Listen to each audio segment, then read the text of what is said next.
मम्मीलाई आन्टी भन्ने मान्छे यही हो गाइज हेर्नुस्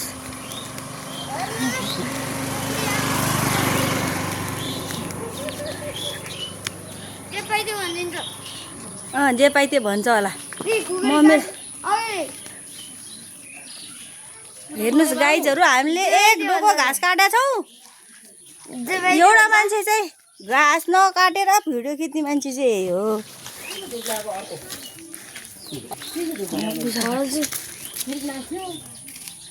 पूजा गर्दै हुनुहुन्छ एकजनाले चाहिँ पुरा आमा यस्तो पनि जान्नु भएको रहेछ उहाँले स्वस्तिक चिन्ह पनि जान्नु भएको रहेछ उहाँले स्वस्तिकको के प्रतीक भनेको थाहा छैन ओइ सरी काट्यो पछाडि रातै भइसक्यो घाँस लिएर आज है कहाँ पुगेर आउनु चिया खाँदा चिसो पनि खाएर आउनु दिदी आउनु न यस्तो गर्मी छ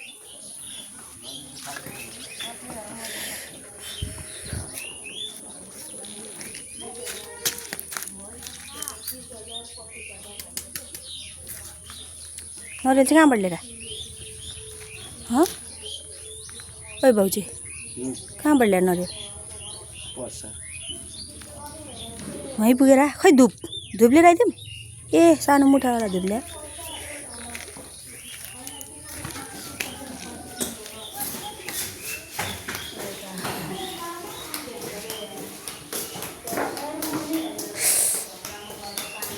कस्तो हँसेको ख्याल नगरेको भाइ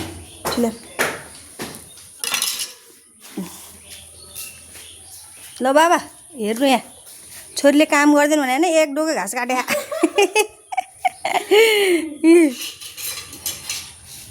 एक डोको घाँस भैँसी घाँस खाँदैन भन्छ अब खानी मैले काटे घाँस काटे खानी नि त्यहाँ